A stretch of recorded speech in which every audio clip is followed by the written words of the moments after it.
Pardon me, Lady Charlotte.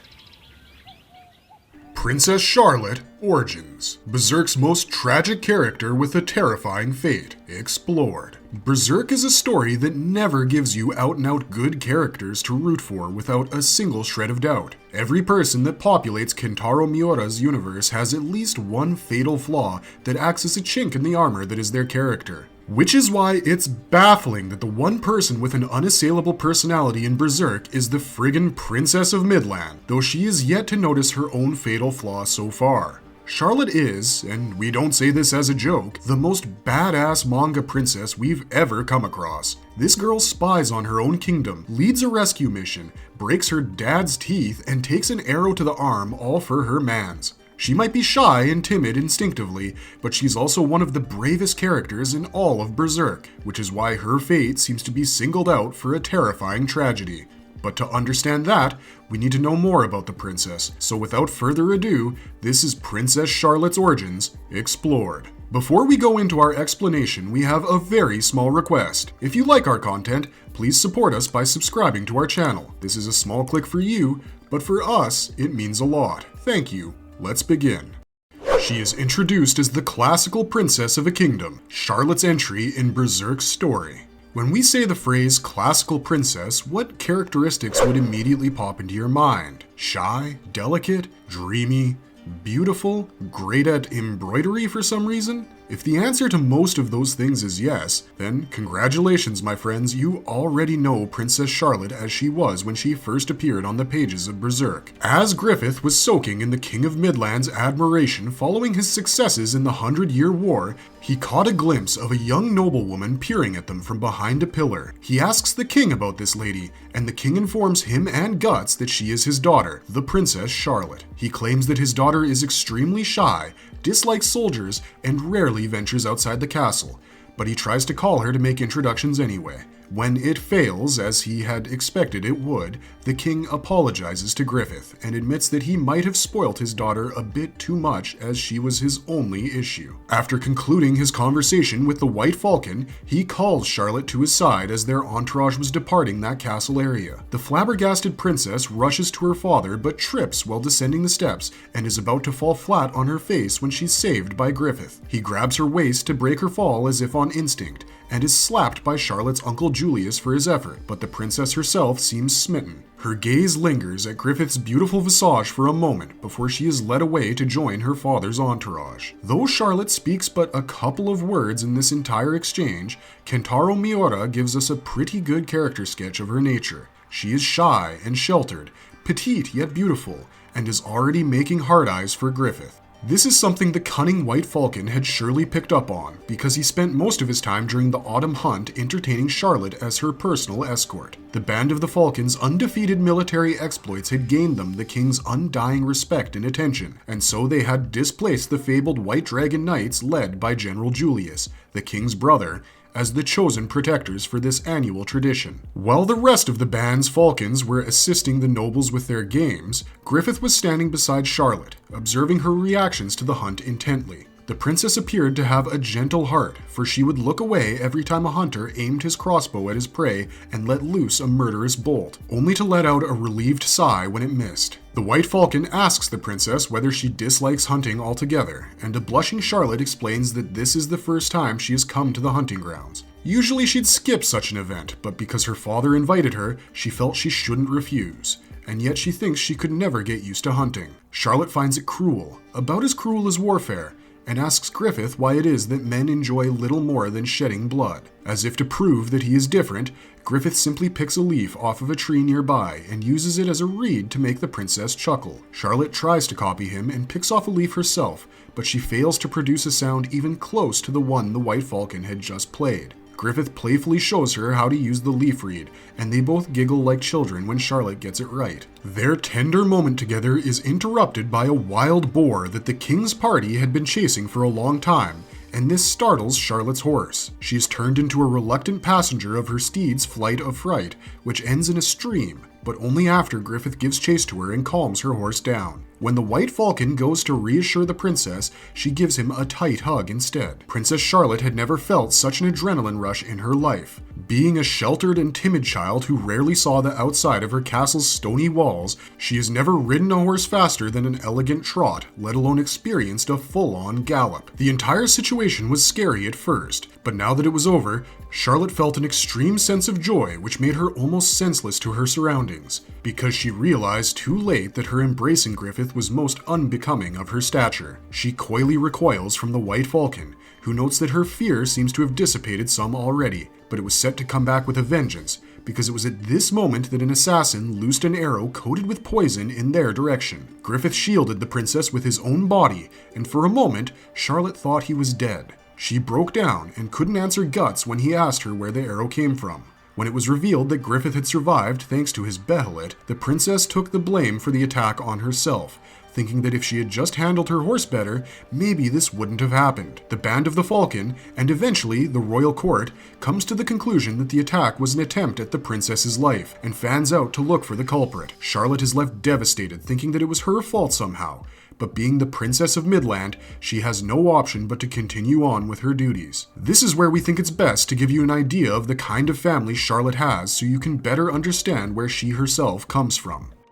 A broken family fragmented by longing and a lone symbol of purity. Princess Charlotte's family background. In this section, we're going to give you a brief breakdown of Charlotte's family members and how their actions influenced her own life, albeit without her knowledge. Charlotte was born to the King of Midland, whom we've already seen in the story, during the 5th score of the 100-Year War. Her mother, who was the only woman her father is said to have ever loved, died when she was young. As a result, the king kept his daughter and the only remnant of his lost love close to himself. This reminds us of the Slug Count and his relationship with his daughter Theresia, but it appears that the king's relationship with Charlotte and his late wife was different in 2 respects. Number 1, the king was not an apostle, and so his relationship with Charlotte wasn't strained. Rather, her nature was a result of the rigorous training that every noble lady is put through in order to become a member of the royal court. She is courteous and skilled in all the areas that a proper lady should be, and her shyness is a part of her internal nature, unlike Theresia, who was terrified of her apostle father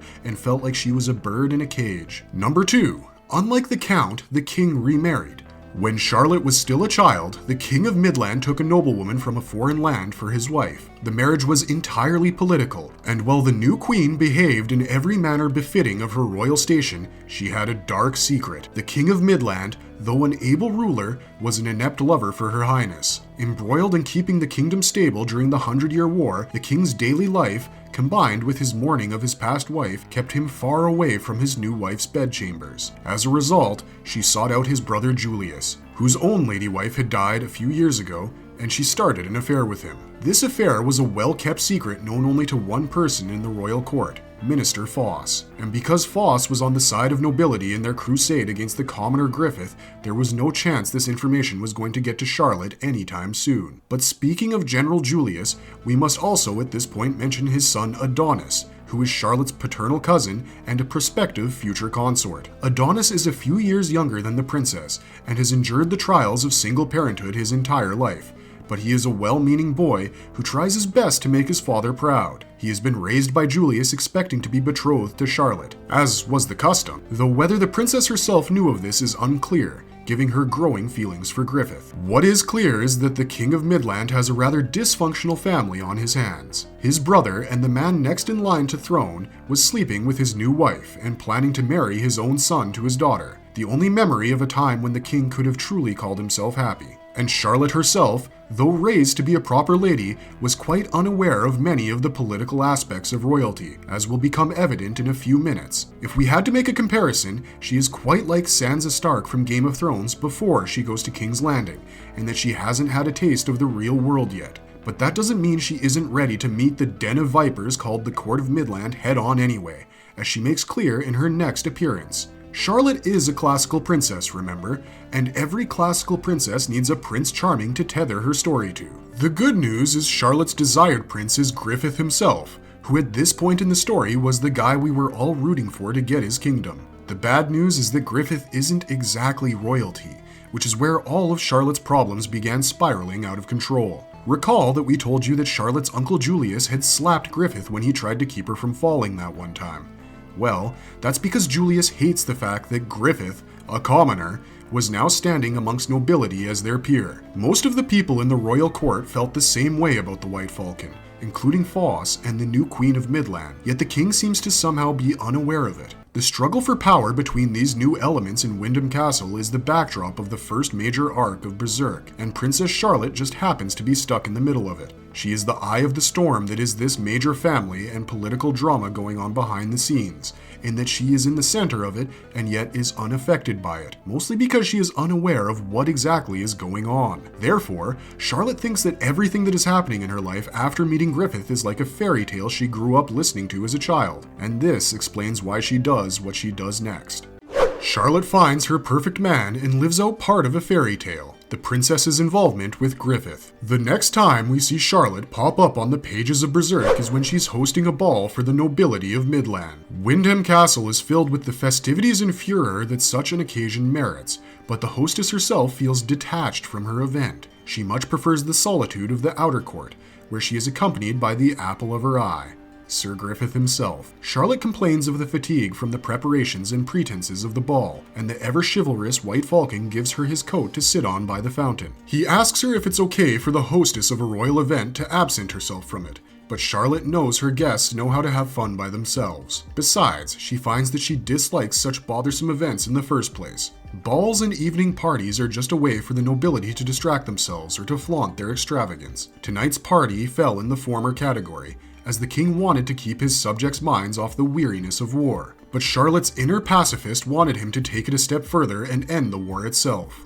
The princess seems to truly hate conflict in all its forms and possesses a rather introspective perspective for one belonging to nobility. She wasn't exactly asking her guest a question, but the query hung in the air after their last conversation too steered towards the futility of bloodshed.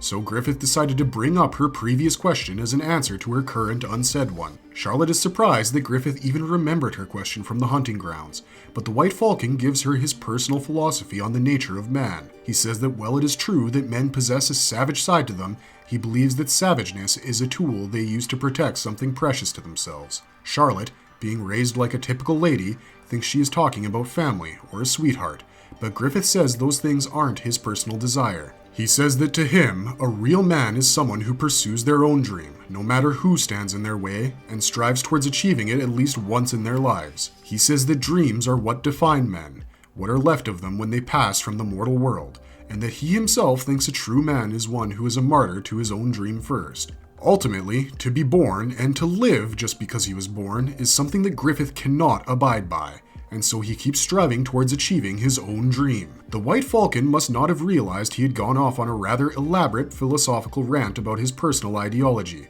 because he was snapped back to life by Charlotte's doe-like eyes.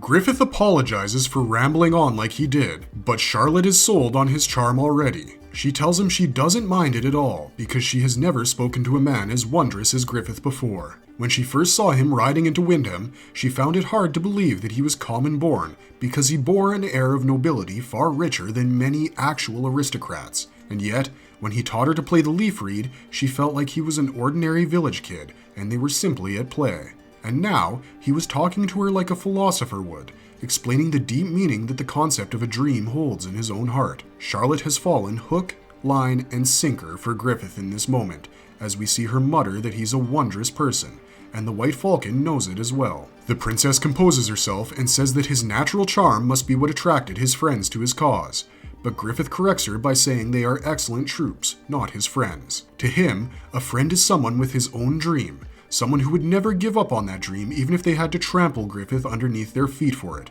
To him, a friend was an equal, and this final bit of flashy emo boy energy sealed the deal for him. Charlotte was impressed by his confidence and flushed by his compliments. She made to ask him about his own dream, but just then, tragedy struck her family. A serving woman arrived at the balcony to inform Charlotte that her uncle, General Julius, and her cousin, Adonis, had both been murdered by a thief. The princess was devastated by the news and rushed inside the castle at once, but she failed to notice her guest grinning a devilish grin right behind her as she left. If she had, maybe she would not have given him an extremely personal gift before he departed for his next battle. The Band of the Falcon had been dispatched to face off against Tudor's Blue Whale Knights, but before Griffith departed for the battlefield, Charlotte gave him a lodestone, or more accurately, one half of it. The nervous princess explained to the White Falcon that the keepsake was actually an heirloom from her mother, which possessed two halves. One was the female half of the lodestone, which was kept, naturally, by a woman. The other was the male half of a lodestone, which was given over to a man the woman wished to protect. It was said that doing this guarantees that the two people would be reunited later in life, because lodestones, being naturally magnetic, attract each other. This is the moment that confirmed for all of us that Charlotte had indeed fallen for Griffith, and hard. She was terrified of the prospect of battle more than ever at this moment, because it was her beloved who was stepping into the battlefield. She expressed her concerns to her White Falcon, who surprisingly refused to keep her gift, but not for the reasons she thought. Griffith told Charlotte that such an important keepsake from her late mother wasn't something he could keep away from her for too long, so he would make sure that he returned it to her when he came back to Wyndham victorious from battle. The princess is delighted to hear this, and charges an eavesdropping Casca with Griffith's safety as the White Falcon departs for the front lines, when her happiness is made sour by her stepmother. The Queen of Midland chastises her stepdaughter for mingling so lightly with a commoner like Griffith, and going so far as to give him gifts as well. She says that as a member of the royal family, and a maiden of 16 besides, she should remember how to conduct herself, and refrain from interacting with people below her proper stature. But the princess walks away from her stepmother defiantly. As far as Charlotte is concerned, her mind is made up, and from this point forward, she has eyes only for Griffith. For so long as the Band of the Falcon was deployed to recapture the fortress of Doldry, Princess Charlotte could neither sleep nor eat out of concern for her White Falcon. So when the royal castle received word of Griffith's miraculous victory at the decisive battle in the 100-Year War, it was Charlotte's maids who were relieved the most. The princess had become a gloomy mess in Griffith's absence, but was yet to settle on a dress after going through 5 of them on the day of his return to Wyndham, because she wanted to look her best just for him. One of them kept egging her on with updates about how the women of the crowd were treating the White Falcon, which only made the princess more impatient to see him. Her maids were thankful to see her so cheered up by Griffith's return, though Charlotte personally faced disappointment when Griffith failed to respond to her calls for him. One of them reassured her that she'd have her chance to speak to him at the victory ball for the battle, and this is where things take a turn for the worse for everyone involved in Griffith's story. As we noted in the previous section, the Queen of Midland had secretly been the lover of the king's brother, and General Julius's death had made her turn to revenge. With the help of Minister Foss and a few other anti-Griffith politicians and noblemen from the court, the Queen hatched a plot to kill Griffith on the very day that he was raised to the position of White Phoenix General, using poison as her agent of choice, much like her late lover. The conspirators decide that the best way to ensure Griffith's death was public knowledge was to take him out at the ball itself, because the last time they tried this, they ended up making him the hero who saved the princess from an assassination attempt. And for a hot minute there, it appears as though their plan has succeeded. Princess Charlotte arrives to the ball with her parents, searching for Griffith as her father delivered the victory speech for the conclusion of the 100-Year War. No sooner had she found him than he ingested a cup of what appeared to be poisoned wine. As Griffith collapsed to the floor, it was as if the wind was knocked out of Princess Charlotte, because she too fell unconscious. In a single day, she had lost both her stepmother and her beloved, because that night, many conservatives of the Midland royal court were found burnt to death with the Queen amongst them. But the princess recovered some the next morning when word reached the castle that Count Griffith had survived the attempt on his life. Even at her stepmother's funeral, Charlotte anxiously awaited the sight of her White Falcon. But he wouldn't come to her so soon. It took Griffith well over 6 months after his deployment to finally visit the princess, who considered him to be the love of her life, and when he did, it was as if Charlotte had been in a dream. It began on a rainy night, with the princess staring out of her window as her maids worried about her health. She had lost 3 relatives in quick succession, so her depressed disposition was only natural, they thought, but it was clear to one of them that there was someone else she longed for even more. Charlotte's love for Griffith was becoming known across Wyndham. At the very least, perceptible folks like Judo were picking up on it after the Band of the Falcon's promotion. She had suffered through so much grief that all she wanted was to bury her face in his chest and cast her fears away. She got that opportunity that rainy night when Griffith came knocking on her bedchamber's window. This was an especially uncharacteristic move for the usually stoic White Falcon, who had presented himself as the epitome of chivalry and nobility so far. The reason for Griffith's impulsive visit to the princess is known to the reader, of course. Guts had just wrested his own freedom from Griffith's talons. But to Charlotte, this was a long overdue visit from her beloved. Once she made sure the coast was clear for her to let him in, she jumped at him and let her feelings pour out of her. She had missed Griffith since he departed for battle before Doldry, and all the recent deaths in her family had only made her more timid and terrified. The only time she had felt normal and close to being happy was with Griffith, and then she thought she lost him too. She cried in Griffith's embrace, asking him why he hadn't come to see her sooner, and this is when it happened. Griffith took Charlotte by the waist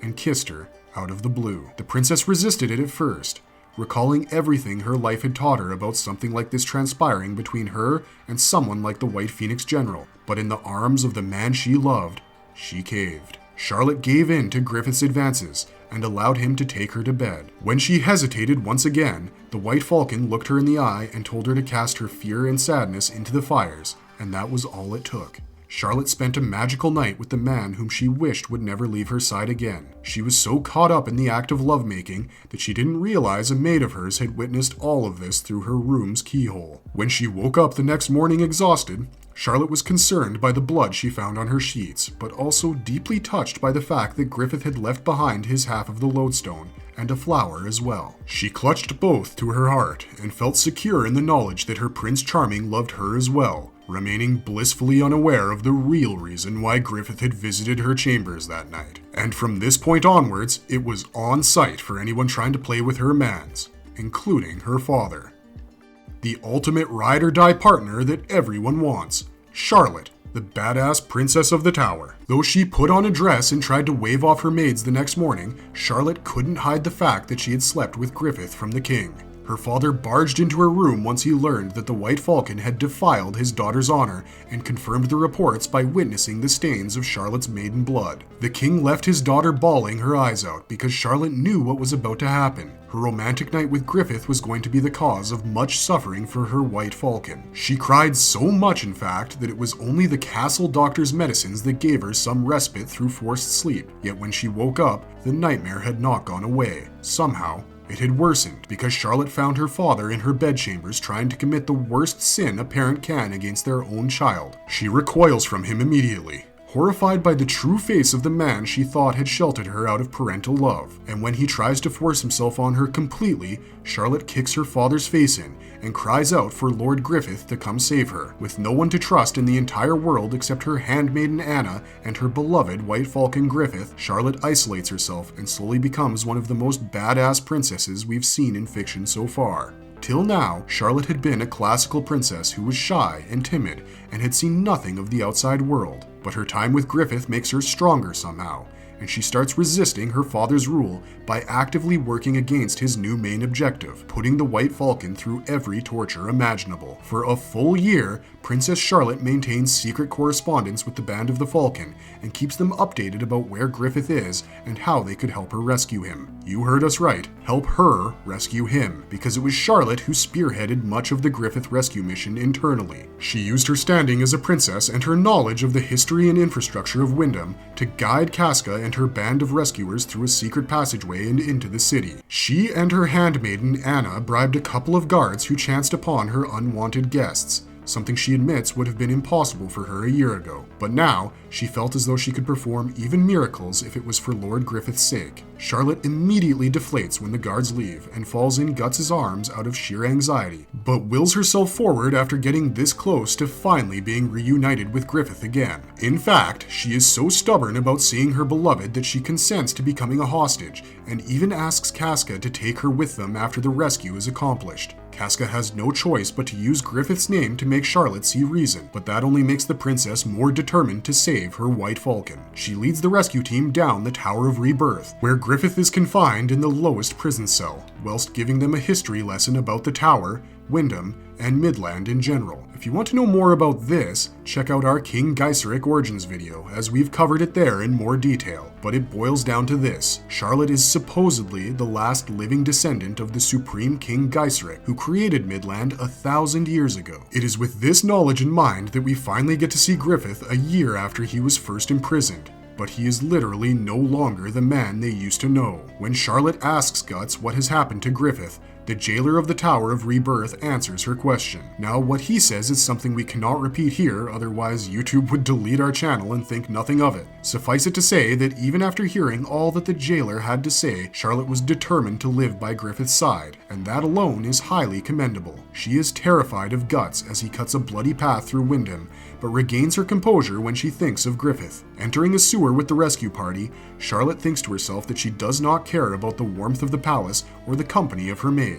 She was confident that Griffith's wounds would heal, and they could live together thereafter forever. When the king's hired Bakiraka assassins set upon the rescue party, Charlotte jumps in front of a poisoned dart to save her beloved's life, as he had once done for her. Only she actually does get injured by it, which is what causes her to separate from the party. The assassins strike a bargain with Anna, allowing the two of them to pass in exchange for continuing their mission. But even barely conscious, Charlotte refuses to part with Griffith. She grabs onto the cloak covering him, muttering "together always," before she finally passes out, and is brought back to safety by Anna and one of the Bakiraka. The king personally executes the Bakiraka for allowing harm to come to Charlotte, and is about to give Anna the same treatment when the princess steps in to save her. Charlotte pleads for both Anna and Griffith's lives, claiming that the former was just following her orders and surely the latter had had enough. The king acquiesces and tells her that he will not harm Anna or Griffith, and for the first time in a year, Charlotte calls him father, whilst thanking him for his mercy. If she is unaware of his falsehood in sparing Griffith's life, she surely learned it over the course of the next 2 years, because Charlotte reverted into her previously reclusive self. In fact, she became more of a recluse if anything, because after recovering from the Bakiraka poison, all she could think about was Griffith saving her from the evil man who once used to be her father. Even when he was on his deathbed, she refused to see the king,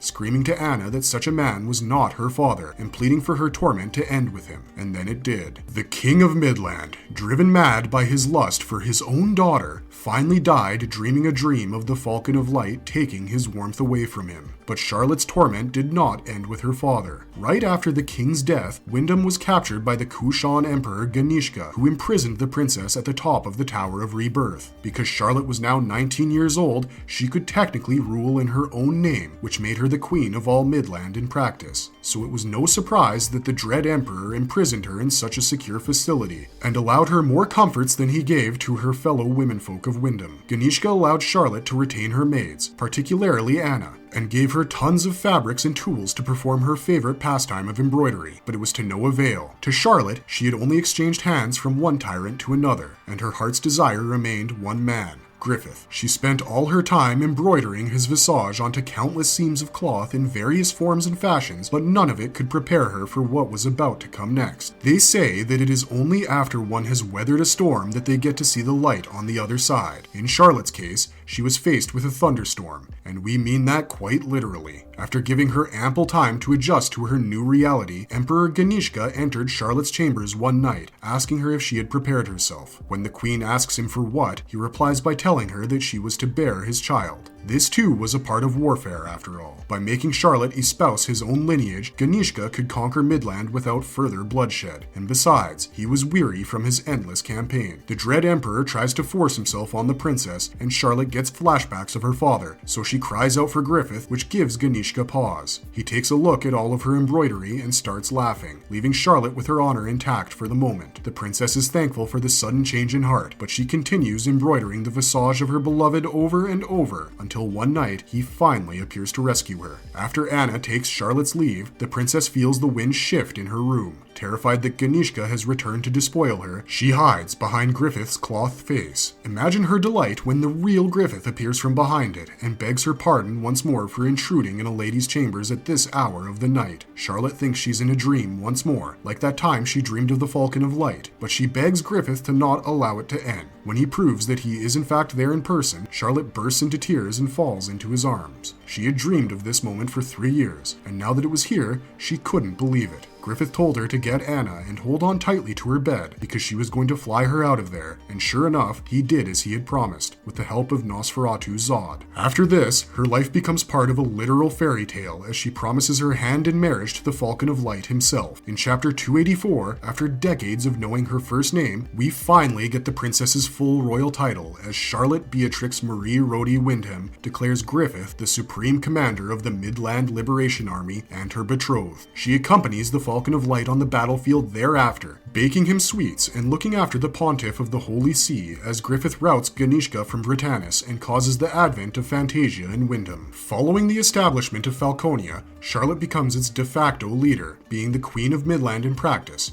which is where Griffith's utopian capital resides. She spends her time brewing tea for the highest ruling members of Falconia to soothe their nerves, and planting flowers in its ever-blooming orchards from all over the world. Charlotte takes on the role of the mother of Falconia by petitioning for an orphanage to be built within the city, a petition that Griffith backs and is later adopted by Falconia's ruling council. She spends a night of passion with the future father of the kingdom after her massive council victory, and that is where we see her last. But Charlotte is due for a rather rude awakening in the course of time, and we don't mean that from just a romantic standpoint either.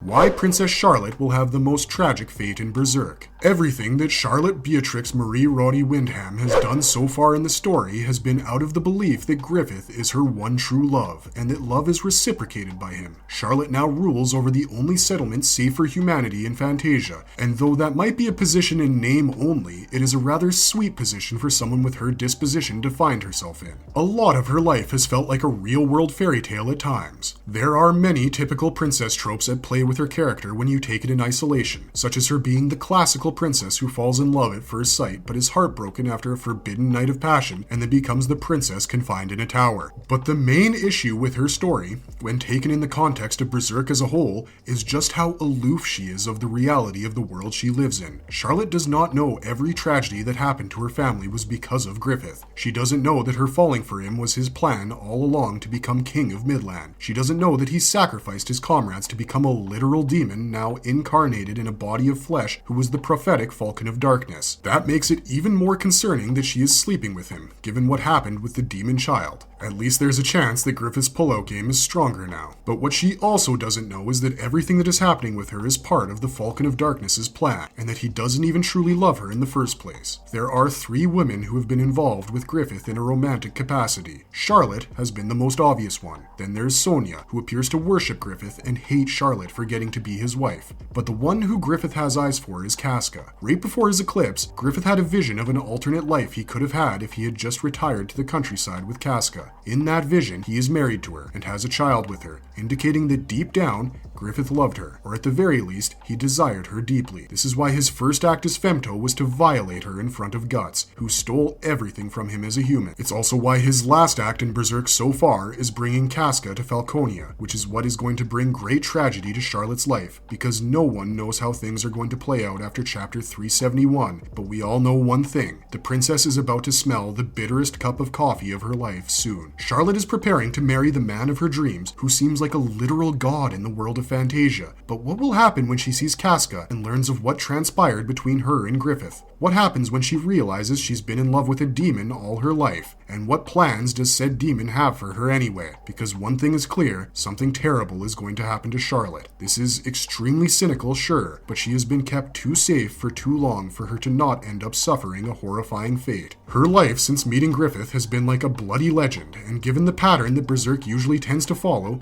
nothing good can wait at the end of it. When Charlotte was giving Guts & Co. a breakdown of Midland's history, she mentioned that it was believed her family was the last of Geiseric's descendants, but there was no proof, as Geiseric was said to have no children. It is quite possible that it will turn out that Griffith didn't need Charlotte in the first place, because he is Geiseric's descendant in truth. If you want to know more about that theory, go watch our Griffith Origins video. But no matter what happens, it's clear that Princess Charlotte will soon realize her true worth to the supposed Falcon of Light, and when she sees he is no better than her father or Emperor Ganishka, that is when it will be interesting to see how she reacts. Will she just accept it? Will she lose her mind? Will she become some kind of sacrifice? We never never know, and that is why we need Kujimori and Studio Gaga to hurry up and release the next chapter already, because we just can't wait. That's it for this video, but if you liked our content, don't forget to leave a like and subscribe to us if you haven't already. This has been Corey Whelan for Marvelous Videos. Have a good one, be safe out there, and thanks for watching.